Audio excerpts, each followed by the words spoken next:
Hey everyone. Alright, so a good chunk of this chapter is basically Somers making the Holy Knight's presence and mission known to Elbaf and making their demands clear.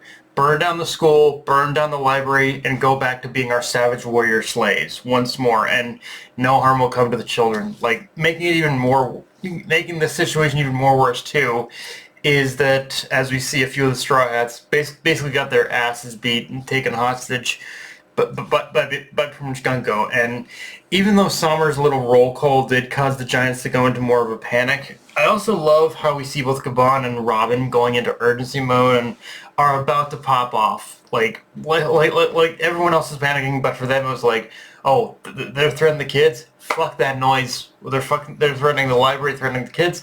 Fuck that noise, we're going into war mode. And it's like, yeah, I love it when characters pop off like that, which, yeah, I'm all for them doing that if the ending of this chapter is also signaling both characters getting moments to shine, especially Robin. Like Robin had a great moment in Wano, so let's keep that momentum going here.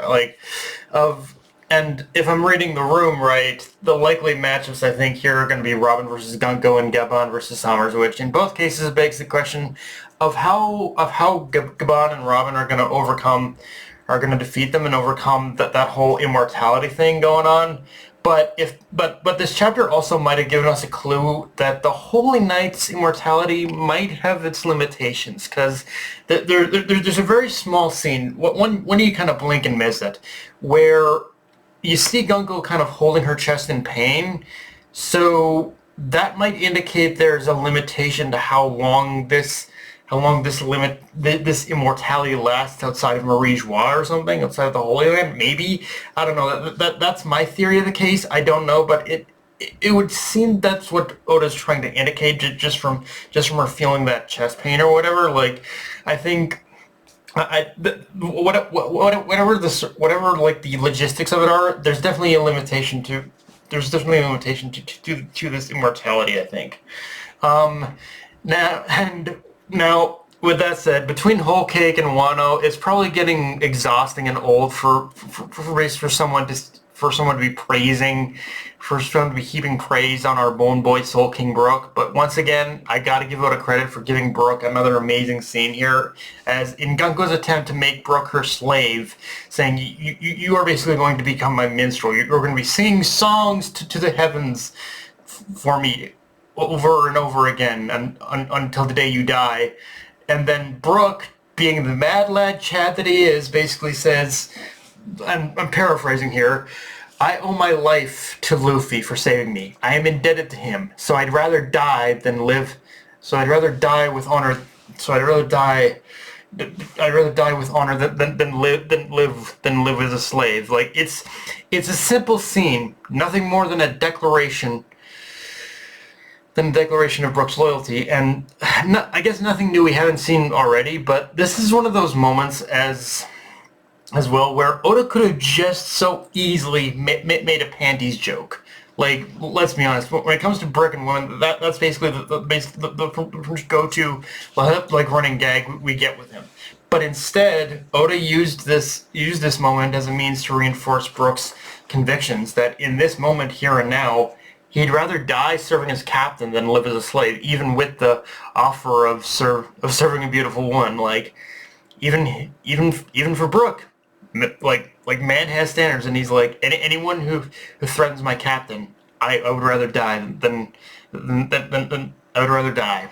Like, if my captain has to die, then kill me with him. Like, it just does show Brook's conviction and his how loyal he has become to Luffy ever since like Thriller Bark. With that said, there were still a few moments that did make me chuckle a bit. Like, despite Colin putting up a brave face and trying to be the brave leader for the kids, he still freaks out after seeing all those nightmare creatures come to life. Or my personal favorite is when you see one of the nightmares is the mother of one of the children bent. Like, it's a low-hanging fruit joke, but it's a universal one. An angry mother-wife will always always be the scariest thing on the planet. It doesn't matter if you're human, giant fishman, or whatever else. This is the universal truth of the world. Mothers, wives, they are fucking scary, and you do not want to piss them off. There's a reason they're all saying happy wife, happy life exists. In saying that, this chapter has me wondering a couple things. First thing is, now that even the kids are aware of their situation, what are they going to try to do to escape? Because usually there's kind of been a growing theme.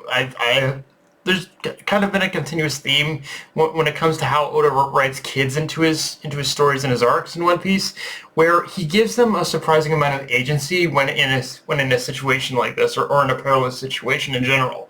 So I guess more specifically, what is going to be Colin's plan to get out of this is the core of my question, because I know he's not just going to wait around in the hopes that Gaban defeats Summers, but Summers also kind of made it pretty clear that those thorns aren't going anywhere so long as he's still standing. So to that end, I don't know what the kids are going to be able to do to kind of slow this whole thing down, but if I had to take a guess at it, I'm thinking on what the kids are going to end up having to do. Is this going to be a battle of attrition? Trying to slow, or trying to kind of slow, or just delay things as much as possible in order to allow Gaban to defeat Sommers, I think, and just buying as much time as possible. The second thing with this situation, and the thing that is just me being a broken record over and over again, is where the hell are Luffy and his group at this point? Like, I know Oda has this style of writing where he has events kind of happening concurrent to each other, so I'm sure they'll show up with Loki soon with things having reached this tension point. But from a structural perspective, like, Oda's kind of running out of room before facing the kind of the whole choice, the whole penultimate choice of whether to free Loki or not. Like, it's a scenario that's kind of running out of room to address, and he kind of needs to really address it soon. Otherwise, it's like, otherwise it's kind of just letting things fester a bit. Like, at this point, he needs to decide, like, are you gonna address it or not, kind of thing. For me, anyway. And it just is a scenario we need to address at this point. But yeah, guys, that's pretty much all I got for this review. If you enjoyed the video, like, comment, subscribe. If I'm on Blue Sky, Analyst, Crunchyroll, push the notification bell, the subscribe button, and just share it around, guys. Dark Knight of the Night, signing off. Later, everyone.